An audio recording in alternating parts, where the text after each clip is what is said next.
Running across the gangplank, I followed my captain to meet the newest addition to my family, my new baby girl, my daughter. She was born while I was a couple thousand miles away, just a couple months before that. She was sleeping peacefully in her mother's arms while I hold my wife for a long-needed embrace and a long-needed yearning for companionship. We tied the ship off and we disembarked to join our families. Once again, after the long patrol that kept us away while we defended the country and the world from nuclear holocaust by being humanity's greatest threat. Driving home, we exchange glances and loving gestures.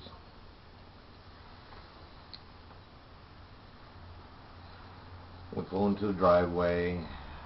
Home at last, I'm thinking to myself. I killed the engine, walked up the stairs and across the threshold, and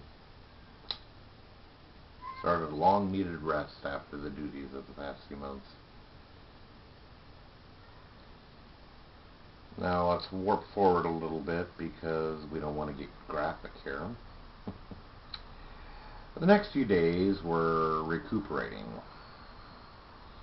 and adjusting to life outside of a 540-foot submarine that became home to my crew for a few months. And it became time to go to visit the rest of my family. And we went across the Puget Sound to do that. So we took the ferry. Now, taking the ferry in Washington was a rather uneventful event most of the time. Get on, ride across, get off the ferry. This time it had a kind of a special ring to it. I got to introduce my daughter to her grandmother for the first time, and even her aunt. So we drive off here, head to my mom's house. And that's in the city of SeaTac, if any of you are familiar with the area. After a couple hours visit with her, we head to my sister's house and introduce her to her new niece. By the time we left, it was almost 1 in the morning, and I remember when we were saying goodbye, she said, "Be careful," and I said, "Always." And then all of a sudden, better ask Kitty, open your eyes, raise 2 fingers. My eyelids raise slowly, and I see 2 fingers come up in front of an image of my mother and a doctor. From this point, images and sounds are a blur. Hearing nurses and doctors talk about my medical situation in the next room among the other staff, and most of the time I'm hearing dialogue of, "He was almost pronounced dead at the scene when he was revived, and boy, it's a miracle that he came back."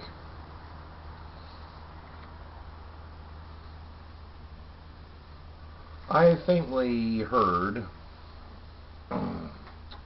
a nurse, one of dozens, but this one was talking to me.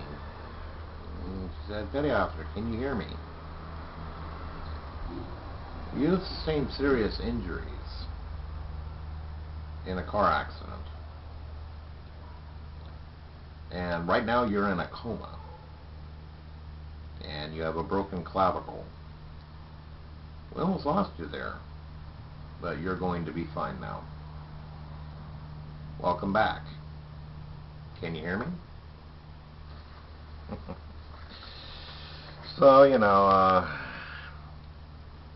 at this point anything coming out of my mouth was completely unintelligible, didn't make sense to anyone, including me, but I had to try anyway, right? I spent a month in a coma, slowly learning how to walk, talk, speak, even eat without getting it all over me. That was a very humbling experience. Now, because I was in the military, I was able to read medical charts, my own medical charts. I was allowed to do that. Something they don't really let you do in civilian unless you really push them hard. I started to read my medical charts and I tried to get a grasp on the situation. It was like reading a story about someone else at first. I remembered nothing of the events that, took place. The injuries that were described matched mine, but,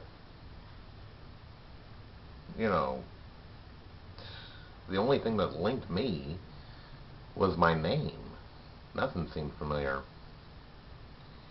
There was a single car accident on the highway close to my home.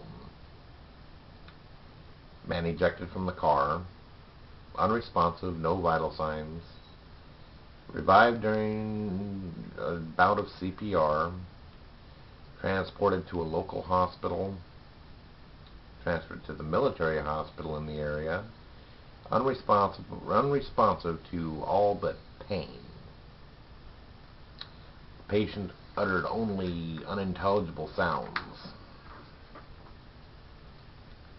but has an incredibly strong right-hand grip.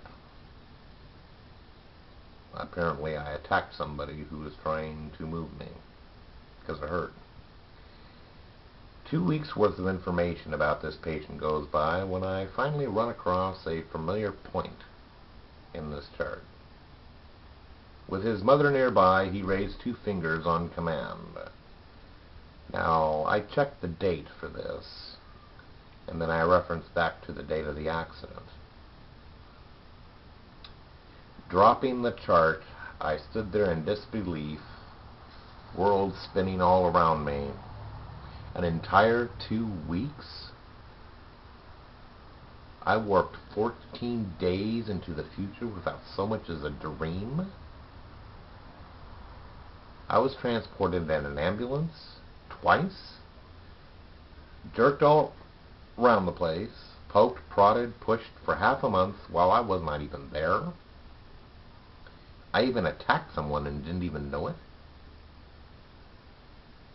It was then I started to realize that I was being taught something all my life that may be wrong. This started my quest for the truth. Why was I told that I would see heaven or hell when I died? Why was I told I'd see a tunnel and flashing lights? I started to look into exactly how people would be able to tell if there was an afterlife. Without their brain functioning, there is no evidence to confirm that there is. This started me thinking.